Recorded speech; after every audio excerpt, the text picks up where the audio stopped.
Hey guys, this is Marcia Riner from Profit with a Plan podcast, and I am on the No Closer show coming up here. Super excited to share my 5 tips on how to make a plan and profit from them. So check it out. Get on this call. You're going to have a lot of fun.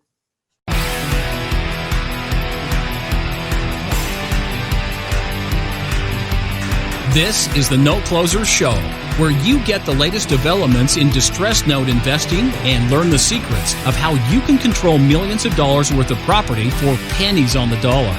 Get educated and entertained by someone who has closed thousands of deals and lives to support you in achieving the same.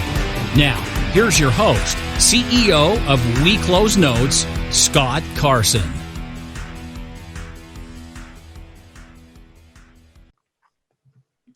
Good morning, good afternoon, good evening, everybody. Welcome to this episode of the Note Closer Show. As always, Scott Carson, excited to be here with you today. And I'm excited to have a very special guest on here. She's a note investor, but also her resume is awesome. And I know that so many of you guys and gals out there in Note Nation, it's hard to believe that Thanksgiving, as we're recording this, is just a few days away. But many of you are like, okay, what am I going to do in 2021? And we all know there's a lot of changes. Obviously, 2020 has put all of us in a tailspin of some sort, and we've had to figure it out as we go. But you're planning for success. And a lot of you are like, I'm not sure what to do. How am I going to have the same? And so we're really honored to have our special guest here today is Marcia Riner. And she is a rock star, ladies and gentlemen. I'll tell you about this. She is a business strategist with Trajectory Consulting, and she's over 20 plus years of hands-on experience as an entrepreneur. She's also an author, podcast host, a CFP, a degree in business and finance, but her and I hit it off talking about note investing, and I was helping her out with a deal actually a few weeks ago. So honored to have you here today on the Note Closer Show, Marcia. How's it going? Thank you. It's going super good. Just having a lot of fun. And on my note news, we're actually moving to foreclosure, and we've got everything lined up. It's just a great experience to use notes in your business as an alternative investment. And it's one of those things that when you get really profitable in your business and you're looking for alternatives, other business pieces to use, this is a great tool. Oh yeah, definitely.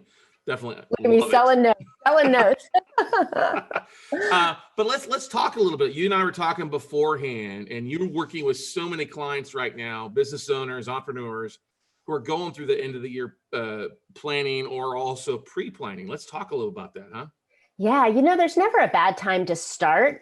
Most people think of a plan or a business plan, of this like arduous task of making up stuff so you can pretend you're going to go after those goals.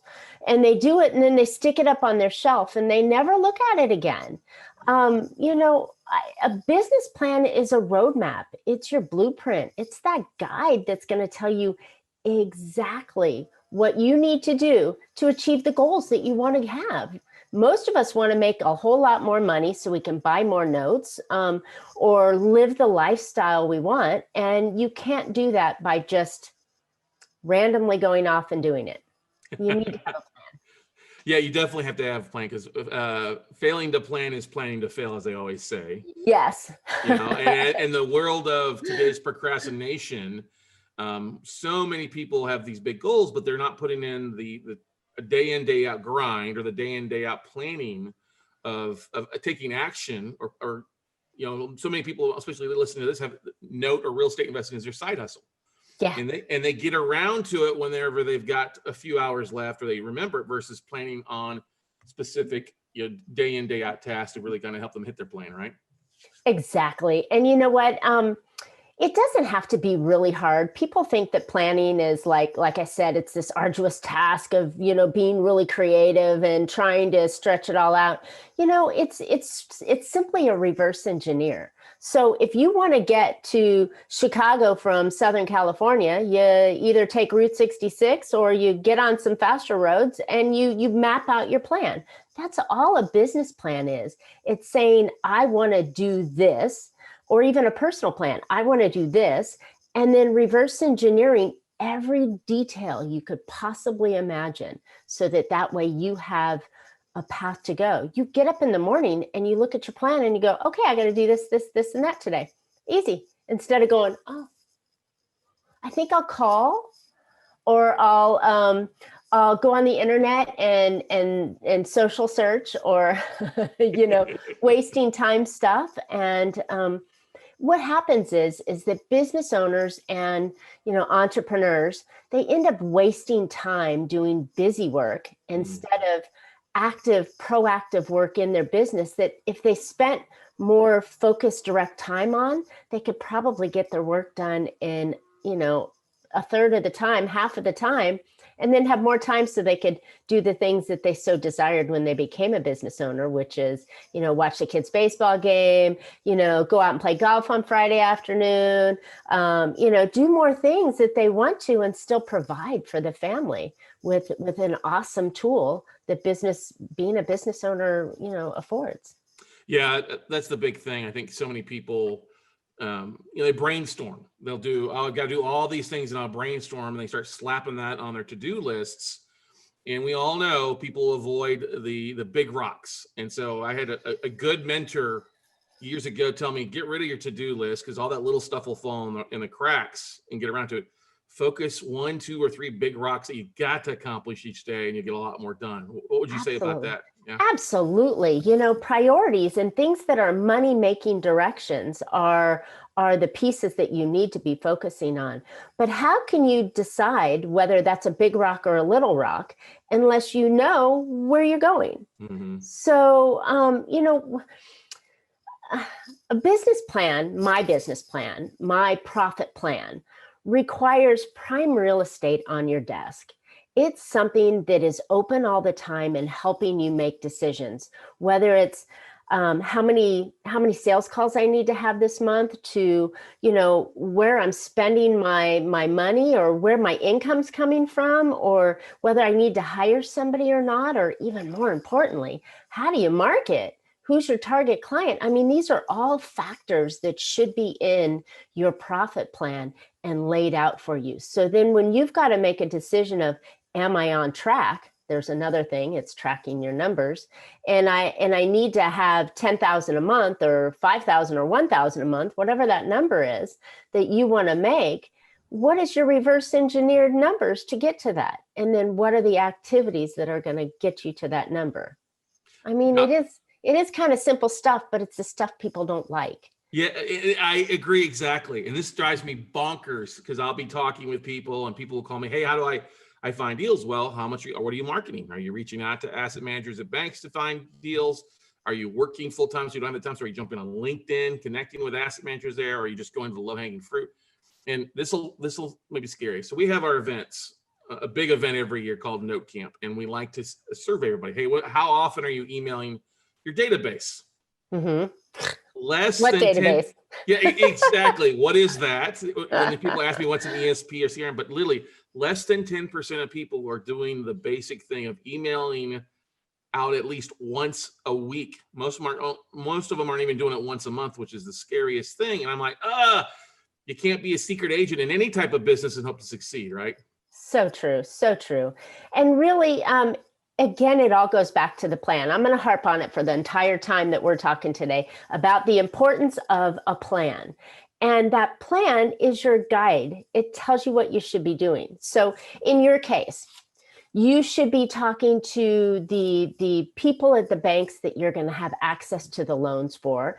And then the other thing is, are you using your own money or using other people's money, right? So if you're using other people's money, you got to make relationships with the other people to get their money, and you got to show, and it's a dance, right? And unless you know how many people you have over here and how many people you have over here, and what their interest and combinations are, you're just wasting time.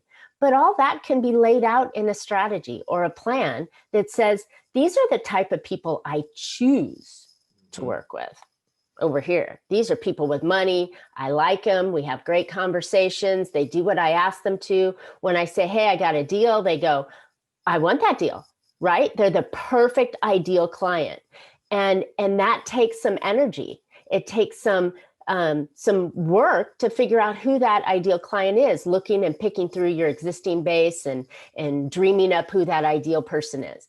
Then on the flip side, it's like, okay, these guys have money, they want to invest, but they're looking for specific deals. So now I go through this pile over here and I say, okay, who are these people that I know have those deals, rather than just calling up Bank of America, who's nobody's going to talk to you there, or talking to, another note dealer that has these specific notes. So it's increasing your success rate by taking the time to figure out what the heck you're doing and what the plan and goal and strategy is for doing what you want to do and getting paid for it. I love that. Yeah. The getting paid is always the important thing. I love the sound effects. Cha-ching. Cha-ching. Exactly. Don't we love that? So one of the biggest things, we all talk about putting a plan together. And I'm a big believer that a business plan should be something simple. We've all gone, like when I went to MBA, when I was getting my MBA, they talk about putting this business plan together. It's like 30, 40, 50 pages. And I'm like, okay, great. But in 6 months, it's going to be different than where we're at. In a year, it's going to be completely different. So you have an ideal length, because when I say business plan to a lot of people shut down because they think, oh my gosh, I got to spend all this time on something. I'm like, I don't think you do. What if it was a couple hours to set up a foundation for it? And then if you think of it as not this thing that's going to be outdated in 3, 6, or 9 months, but something that is going to be alive and breathing, that you're going to go, oh, that's working. Let's put some more time over there. Oh, that's not working. Cut. It's an active environment. So you can spend and have 30 pages. My finished plans are about 30 pages, but it's not taking you months and months and months of sitting down doing something that you feel is wasted. It's spending a few hours here and there on some tasks that are going to give you clarity on the path that you're going on. So then you go, oh, part A, check, over here, done. Now I take part A and I go, ooh, now that creates part B. Part B is over here. Oh, check, done. So it's not like it's, doing this. But I got to say, if you're ever going to go out and get some financing for any of these deals with like a reputable private money lender, they're going to want to look at your plan. They're going to want to look at your financials. And if you're running to put that together at the last minute, SOL, you're not going to get anything. Well, and that's unfortunately when most people do. And right. I go to real estate investment clubs and I talk with investors, and they get up and they got this ugly piece of paper, with a few details on it. And I'm like, okay, who do you use? Oh, I don't use that. Or I'm like, oh, and that's one of the things I wish investors would spend more time on, is that foundation piece. Make it look professional, right? Make it actually treat it like a business, not some side hustle hobby that you're only putting a few minutes a day into. Exactly. So here's my thoughts on it. So there are 5 really important categories that you need to have in your business plan. Hang on a second. This is good. Hang on. 5. We're going to do a rundown here. A quick drum roll for number 5. Okay. Well, actually, I'm going to start at 1 and go to 5 because they all stack on each other. So 1 is having your financials organized. So having it in a clear way that makes you look good, that makes you look strong, and also has a plan for how you're going to repay this, right? Mm-hmm. You're asking for money. So what's the plan? What's your income plan to repay this? So lenders are going to look at that and go, oh, you got some credit. You got some assets, you've got a strategy going, you're not in any trouble, in this or that, you got a little bit of experience. Now you book out the structure of the note that you're going to buy, and you've got a plan and pieces for it, and all of this stuff can be tweaked. You build it out one time and you tweak it for every deal you're doing, right? So you look good, okay? Knowing what your income and your expenses are and how you're going to repay that thing is the way to get the deal, right? Along with the credit. So the first piece is your financials. You got to have them together. Takes a little bit of time, like a couple hours maybe. You reach out to an accountant or somebody who can build you out that project budget or put all the pieces in place. But once it's done, it's a little bit of tweak afterwards. So it's not like a whole lot of work. So one is your finances. Okay, hit number 2.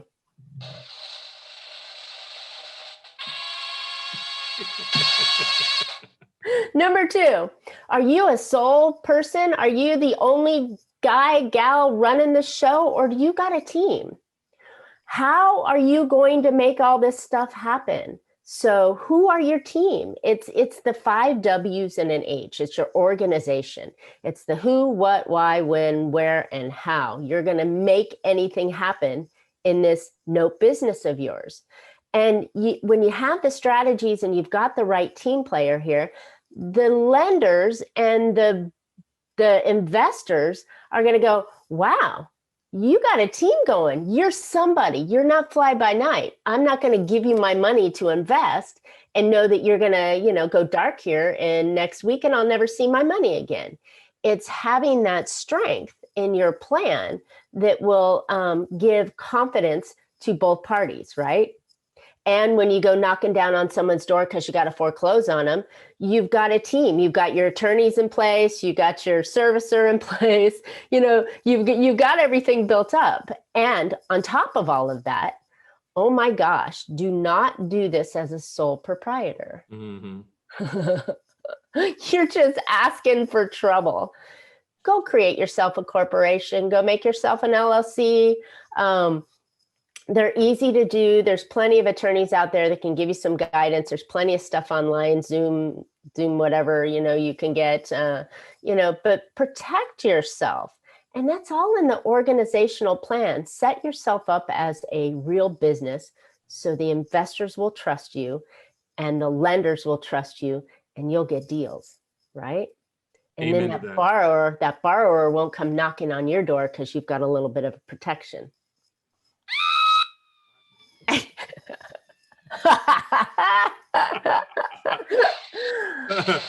Number 3. What are you offering? We talked a little bit about this in the beginning. What's your product? What's your solution that you're offering? Whether you're offering it to investors or you're offering it to the bank or you're offering it, as your own gig. Know what you're doing. Make a list of your services. Make yourself a professional. And then when you have your services arranged, what are the costs for them? What's the deal you're doing? What's the quote business offer you're going? So then when you can plan this out, you can go to Joe over here and go, Joe, here's what I can do for you. And you've got a clear story, compelling story for him, case studies. You've got, social proof that you can do what you can do. And then you go over to this bank and you have your bank, deal where you're saying, look, Mr. Bank, I have Joe and 10 others just like him ready to buy. They're ready. They're what's the word for accredited? They've got the money will be here on Tuesday. They've got a trust already set up. All the functional stuff is set up because your stuff. You can have a compelling conversation that this bank is going to trust you by selling you their notes, right? Mm-hmm. I kind of know what I'm talking about, just right? a little bit there, just a little bit. But that's the whole point. I think it's so many investors, and I just want to bring this up as a side point because I've been dealing with a lot of this lately. People are getting into the note space, but they're not really doing any research. They like the idea. They're not researching the markets, not reaching the type of assets. And I always tell people, look, the more focused you can be in the type of assets, the states, the values, the performing versus the non-performing, the more focused you can be, the happier you'll be and the smoother that your business will run because you're not out there chasing every type of deal thinking it's a deal when it's not a deal in a lot of cases. Or worse, you get into the wrong state. Here in California, where I am, they have a really insane length on the foreclosure rate, right? It's like you have to wait a year. Mm-hmm. So if you don't know that and you haven't done your research or worse, you don't have your processes and systems set up in your offer to say, I've done my due diligence on this deal. So I've checked, there's no construction liens on it. There's no There's no seconds. I'm not coming in fifth place. Right. The taxes are paid, or if they're not paid, I'm prepared, my team's prepared to be able to pay that, to be able to be in that first position. They've done a little research on the house, on the neighborhood, on the owner. Is this his first show, or are you kicking out a mama and her babies? There's all sorts of things you've got to do, but unless you know what you're doing in that product realm and your service, how can you give confidence to the people you want to work with on both sides of the deal that you can pull it off? Yeah, I love it. I love that. 4, 4, 4, 4. Okay. No, don't duck. There's no golf balls coming. Right. Okay. So, you have your financials in line. You've got your organization kind of figured out. You know your spiel. You know what you're going to be delivering. Who are you talking to? It's all about marketing, right? You got to have a marketing plan. And this marketing plan is actually going to get you in front of both Joe and both the money lender at the right time in the right place with the right message, because you've done all this work below that it leads to number 5 or number 4. And number 4 is all about marketing. If you're not marketing in your business, then you don't have a business. You need to market your product. You need to market your service, your deals. So you're out glad handing people, and you're networking, and you're putting ads, and you're posting things, and you're talking to referral partners, and you're building relationships out there that are going to feed you. And you can't do it without understanding the bottom 3 and then developing a marketing plan for it. And that marketing plan is, who's that ideal client on both sides of the deal, and how are you going to get to them? Where are they? What are they looking for? What are the keywords they want to hear that perk their ear up, right? Oh, I can do a 17% return. Oh, you can? Well, actually, I can. What about a 30% return? Now, there are a little bit of risk. It might take you a year or 2, but I can get you that. Does that beat your 5% return on the S&P 500 when it all nets out? Exactly. So you got to have your language, right? Yeah, you definitely got to know your pitch, and you got to know how to market and how often to market too. Like we talked about before. There's your email list. Yeah. Holy cow. If you send an email list out, or an email out to your list, and your list isn't warm, first of all, you're going to go right into spam. So your recipient may never see your email. Or if they do see your email, they don't know who you are, because it's been 3 months since you sent them an email. So there goes your conversation of making sure you send something out on a regular basis, weekly basis. Hey, I got some deals of the week, deals of the month, education. Did you know? How-tos. Hey, you want to figure out how to do this here? I'm having a webinar, education, whatever it is, just something all the time to keep your mind, your face and your ideas in front of your potential leads. Most people don't buy on the first introduction. What do they say? 8 to 10 connections before they go, oh. How many times do you see that commercial on TV? I watched a Carl's Jr. commercial today. I think they call it Hardee's in the East. Oh my gosh. So I've been seeing this commercial. All of a sudden it hit me because I was hungry. It had 2 burgers, and it had bacon on both sides, and the little thing. And I'm going, oh, I need a burger. So it's not always right now. Yeah. But when you're hungry and it hits you, then it is right now. But that commercial could have been on for 2 weeks, as far as I know. Yeah, that's one of the biggest things, is say there's only really, the first time you reach out to about 2% success rate in sales on the first time. And 80% of sales are always made the 5th contact. And so 48 or half people never even follow up with the first time. They send 1 email out, or they say 1 phone call or 1 letter. And they didn't like me. They don't like my stuff. They're not my ideal client. No, it's just not. It's right now. Exactly. So what is it? You got to be told no. And you got to be told no a couple times. And is it no, or is it not now? Is it no, not ever? Are you going to call the police on me if I call you one more time? I mean, come on. You got to push the envelope a little bit more. And it's always best done, marketing, in the consumer, your ideal person's favorite way of being communicated. So it could be a phone, it could be the social, it could be an email, it could be a broadcast or a webinar. I mean, you got to go on their place, not your place. You got to be flexible enough to do it. And here's a great tool. You don't always have to be the one to do it. There's people out there that know this stuff inside and out. But if you don't have a plan or a strategy, or your numbers aren't in line, or your money's not there, then you can't really pay to have someone do it for you. Got to get the ducks in a row, get rocking and rolling to make things happen. Quack, quack. Quack, quack. Quack. Exactly. Right. Number 5 on the profit plan. Perfect timing. Everything leads to growth. So if you've got your money in line, you got your organizational structure in place, you know what the heck you're offering, you got your marketing stacked up.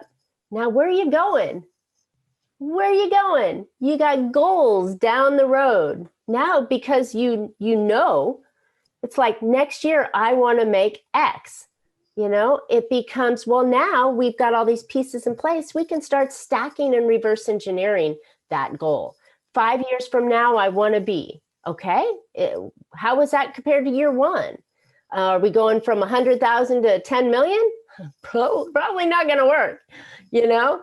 But we can go 100,000, 250, 500, 750, a million. You know, that seems reasonable growth projections that you can make. And then, you know, I had on my podcast this week the greatest guy ever. He was so flippin' fun. He's called the bucket list guy, and it's all about trying to put your life together with your business and enjoying it, instead of, like, you know, pounding the hammer harder to get that square peg into the round hole. And it was such a fun conversation, because it really made me think your full goals need to be put in place. Your personal goals, your family goals, your financial goals, your enjoyment goals, you know, I mean, your health goals. With the craziness going on, you need to make sure everything's in line. But all of that is a growth strategy. And so that's the number 5. It's just putting it in. And now then it becomes the whole thing requires one thing to make it work: action. Action. You have to move. You cannot just dream and hope and manifest that the world is going to come to you on a silver platter. You have to work. But you don't have to work the 100 hours that you were working in the past. If you design this out the right way, you could be working efficiently and effectively in a fraction of the time you were before, because you've got clear paths, directions, and you're going. And this is my vision of what a plan really does. It gives you that clarity. So you can't tell. I'm excited, right? Yeah, no, I love it. Now, one of the great things too about what you're doing is you work with so many different types of entrepreneurs, and maybe keep track of what you're doing. How many, percentage wise, do you see that they either have no plan or it's a way outdated plan? What's the percentage of that compared to the people you sit down with initially? Oh my goodness. So most, if not all, have really no formalized plan. They have, because when you become an entrepreneur, many of us have come out of a corporate type position or some sort of business position. A lot of us came out of sales. And when you set up your business plan for the year in corporate, you know, you're writing, okay, last year I did 100,000 in sales. This year I'm going to do 150,000 in sales. And that means I'm going to have, last year I did on an average of 30 appointments a month. I'm going to do 40 appointments a month. It's BS. Mm-hmm. It's made up. and it's just achievements that you're going to strive to, and you're going to, aim a target at it.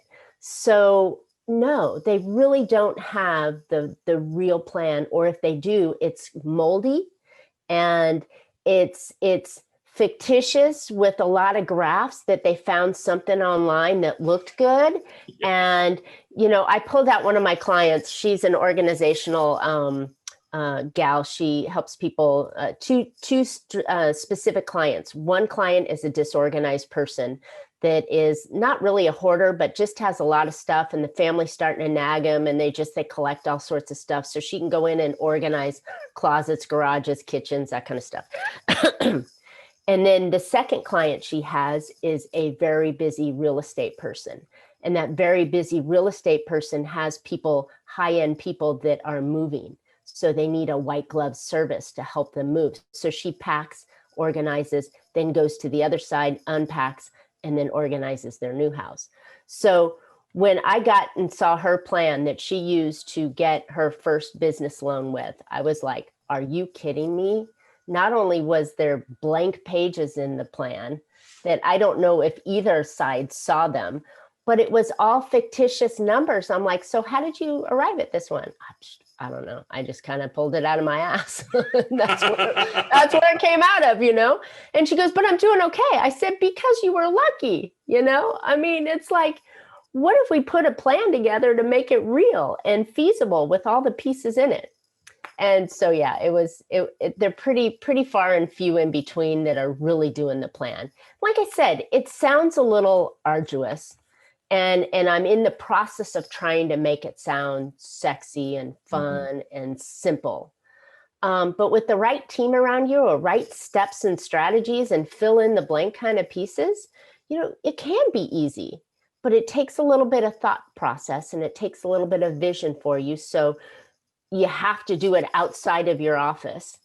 You can't be there with the girl coming in and the phone's ringing, and, you're looking at the computer going, oh, this email came in, or, oh, you have to step away. Yeah. Great thing about it is it can be a tax write-off, right? Business planning, board of governors meeting, that kind of stuff. You can go someplace and strategize and work on this. And with a little bit of homework and some coaching, you can really have a viable plan in a short amount of time. I like to say that I can make you profitable in 87 days or less. 87 days seems like a long time, but that's only a couple hours a week. Mm-hmm. Well, that brings me to the next point. Next point I wanted to ask you: the 87 days to get to the point there. I love that. I love having a number like that. That was another number, right? Yeah, right. Exactly. Where it came out of. Yeah, we were not going to break down day 1 through 87 on there, but But the things that fall in line a lot of times, if people can have a number that they're looking for, a number and a realistic number, but also figuring out exactly like they said, like you said, oh, I want to make $1 million. Well, if you made 100 grand this year, no, well, then let's get you to make 100 grand. And how does it fall into what are you selling? What's your average profit on the deals you're doing? Yeah. And then back up, and then figuring out, okay, what did you have to do marketing wise as far as leads, phone calls, LinkedIn connections to get that number? And that is always the biggest gap I see with a lot of people. They throw a number, like you said, throw a number, pull it out of their ass, and throw it on the wall. I'm like, okay, how'd you get, like you said, how'd you get, I don't know. It just sounded good. I'm like, oh my goodness. Right. That's not how it works. You got to figure out this and this and this and this.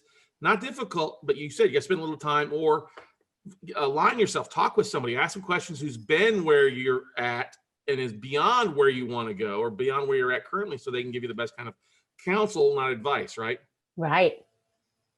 Totally. I mean, you should be, okay. So one of my biggest things that I preach to my listeners and my followers is that you're not an island. Don't be alone. Don't try and figure this whole thing out all on your own. There's people that have already done it ahead of you, or they've got specific skills that you could spend 20 hours doing your own, financials, or you can hire the accountant to do it in an hour and a half, because they know exactly what they're doing.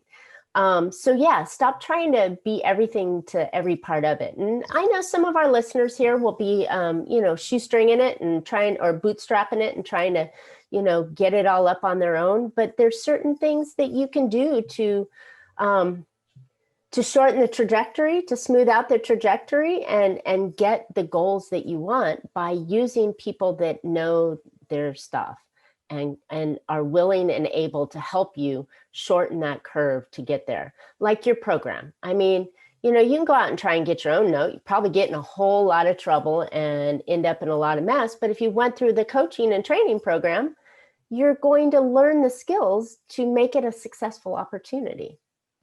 Who's been a coach of yours that's really helped you out? Put this together, Marcia. I know you probably got a variety.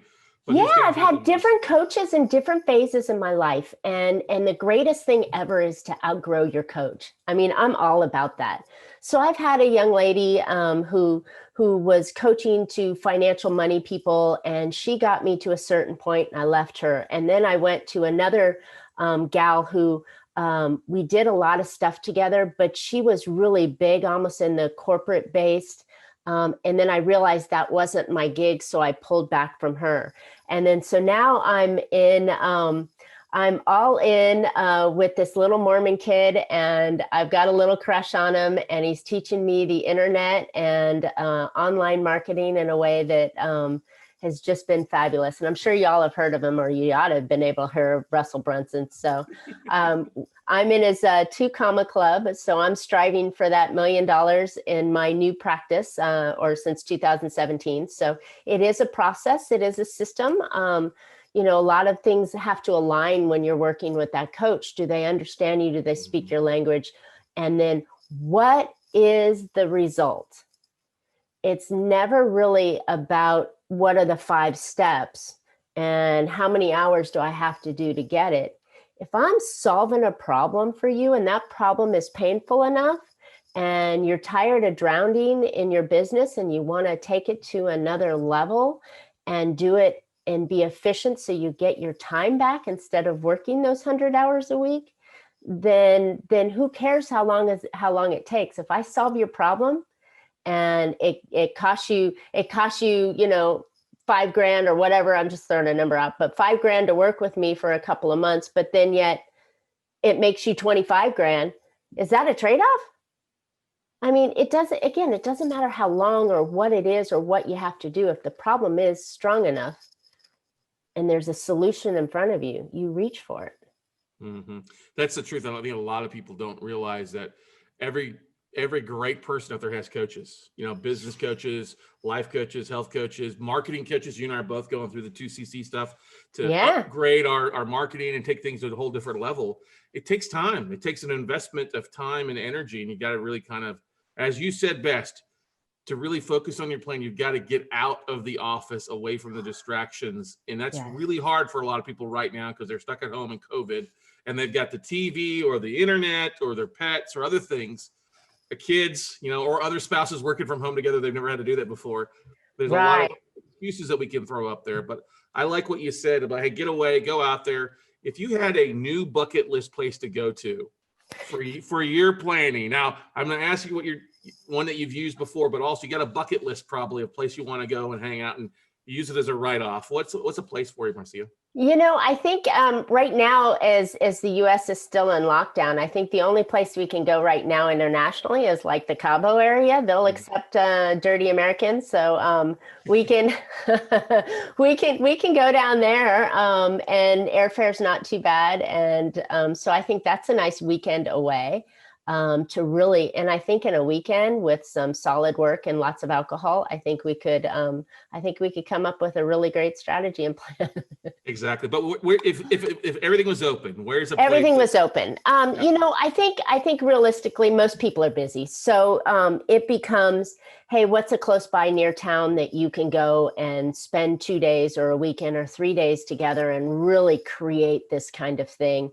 For me, I'm in Southern California, so I can pop out to Vegas, or I can go to Palm Springs, or I can go up to Santa Barbara. Those are all pretty nice areas that have wine and, entertainment to kind of, because you can't work on something straight for 24 hours. You've got to go, and then you've got to enjoy yourself and kind of talk things through and relax a little bit. And then those pieces all line up. But yeah, anywhere, even if it is to a local golf club for an afternoon in a private room and a lunch and a bottle of wine. The 19th hole. Yeah. And the 19th hole. I keep focusing on the wine. On the wine. Yeah, exactly. Well, we've done events at different vineyards before, and it is nice to kind of step away, get away from the stress, unwind, surround yourself with like-minded people, your team, get a chance to do that, or get your coaches together to come together and other people to really kind of help you plan that out there for you and getting people. So yeah, I love that. Masterminds are wonderful. Masterminds are wonderful, especially if the group that is coming together has a similar situation. So they're all note closers, or they're all small business owners that are doing this, or they're all CEOs. You got to find the right minds of people that you can share with, and it's helpful to be. I like to be in the middle. Someone always used to say, you don't want to be the smartest one in the room, but you also don't want to be the dumbest one in the room. I like to be able to give what people give back to me. So for me, it kind of becomes that in between, because as you teach, you learn. And as you learn, you can share and serve with others. So, yeah, that's a big thing. Is being in the middle and being able to take and give both. And you don't want to just take. People can see that, and that's then right. give too. But you want to be able to level up too as a mastermind. Yes. And surround yourself with that. But that's the thing too, is often you want to grow to a different level. You've got to have your mind grow into that. If you're making $100,000, you want to grow it into $1 million. You got to upgrade that mindset to $1 million mindset. So true. So true. And like I said earlier, I am so happy when my clients outgrow me. That means they succeeded. My niche is between that. My niche is between that $100,000 and $1 million in profitability for the small business owner.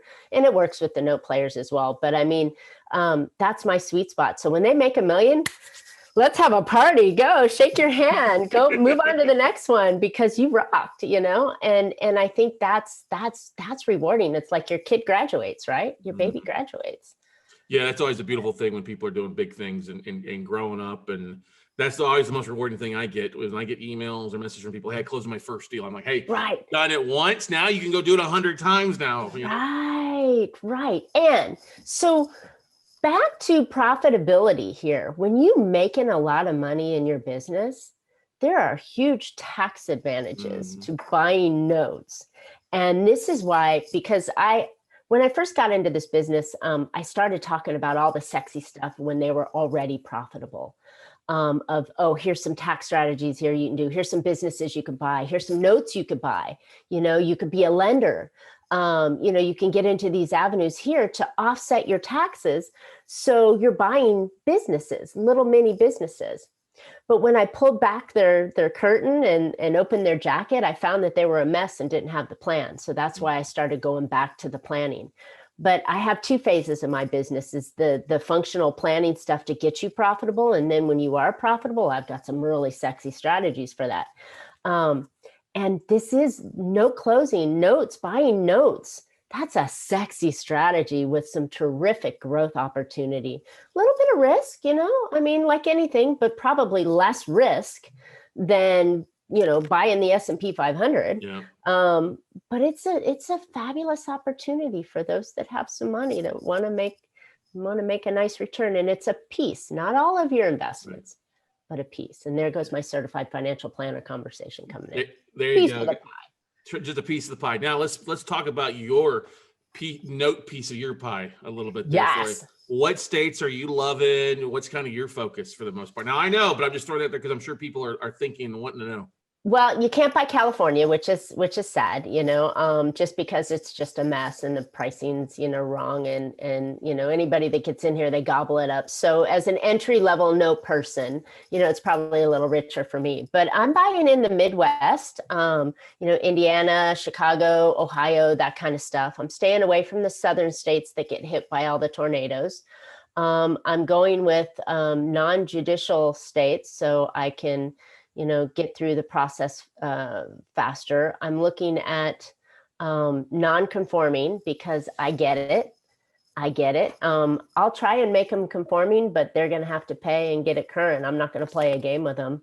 And then I really don't want to throw out a woman and her babies. So I like investors. So the deal that I'm moving on right now is a duplex in New Hampshire, of all places. Older guy, he's an investor, has a bunch of different properties. The house is rented, 2 units, and I got it at a steal. And we had some issues in a little bit transferring the documents over, but that's all been finalized. And right, you know who I'm talking about. And it's going to have a pretty sweet return on it when it's all said and done. I want to say now I'm in probably with the attorney and the time and all said and done, I'll be in about 20,000, and we're going to get about 120 out of it. Yeah. Hang on a second. That's yeah. Yeah. For you. So now and again, that's not every day. Right.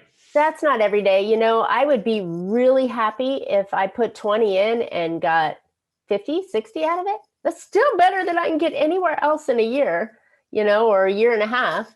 And that's okay. And if I want to own that property and rent it out, then I've got to, how many exit strategies do you create? Right. You more than 2 or 3, you finance them out so you know what the numbers are, and different exit strategies. Do I hold it? Do I sell it? Do I rent it? Do I sell the note again? I mean, what are my options? And if you know your exit, you're gonna be okay. You know that there's a couple of doors you can open to get out of that. Mm-hmm. Happy all day long. Amen in the worst case scenario, I get all my money back plus juice, and I go on to the next one. So it wasn't for me. It wasn't one of those kind of situations where I could have lost money. Right. Well, that's a beautiful thing. You did your due diligence. You've got people helping you to take it down, to foreclose. You got the servicing. You're taking care of it. You picked up the phone. We talked about it, and it put you in the right direction when you're dealing with some issues. So, but that's the beauty of it, and that's why I look at people. So many people that they've had 6 to 9 months of sitting at home, and I'm like, if you're not taking action, if you're not planning for next year to be your best year ever, what are you waiting for? I mean, there's a lot of opportunity business-wise. It's not going to matter who won the election. Correct. One way or another, it has zero to do with your business for the most part. Exactly. And depending on volatility in the market makes real estate better. Mm-hmm. So even if it is crazy and you don't know which way it's going to be, real estate is still, someone always needs to have a home, a place to cover their head. So it's not like it's going anywhere. And with all the protections, I mean, if the place burned down, you still got an insurance policy. I mean, it's it's hard to see the downside of anything except for potentially kicking out a mama and her babies, Mm-hmm. Exactly. But yeah, it's a fun world to be in, and opportunity only comes to those that are prepared to accept it. Now, you've got a book out too, if I remember correctly too. Let's talk a little about that. I do. Do I have it anywhere near here that I can show it? Shoot, hang on just a second. I wasn't thinking about that one. Do the stretch. All right. There you go. Okay, here we go. My book, Big Profit Secrets Exposed. This is some of the sexy stuff that you can do and a little bit of the planning. So I wrote that last year. It's an easy read. It's a sit down, about 100 and some odd pages, 140 some odd pages. That's easy read, just some stories, and it's meant to just get the juices flowing and going, hey, there's no reason why you should be continuing on with an old, worn out way of doing things. Yep. Try something new, just like notes. If you weren't exposed to them, you wouldn't know. And there's always opportunities. So look for opportunities. Well, it's the same thing in the marketing side. Add something new. It's the 21st century, and the whole idea of sending out millions or thousands of postcards or yellow letters and spend all that money to get a very low hit rate. There's a lot better return on investment for marketing wise these days. Funnels. Yep. You and me both.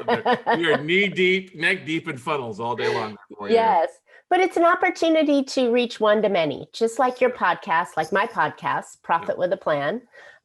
You're sharing wisdom in a way to be attractive to your ideal client. So by sharing this information, it's just one more platform of marketing.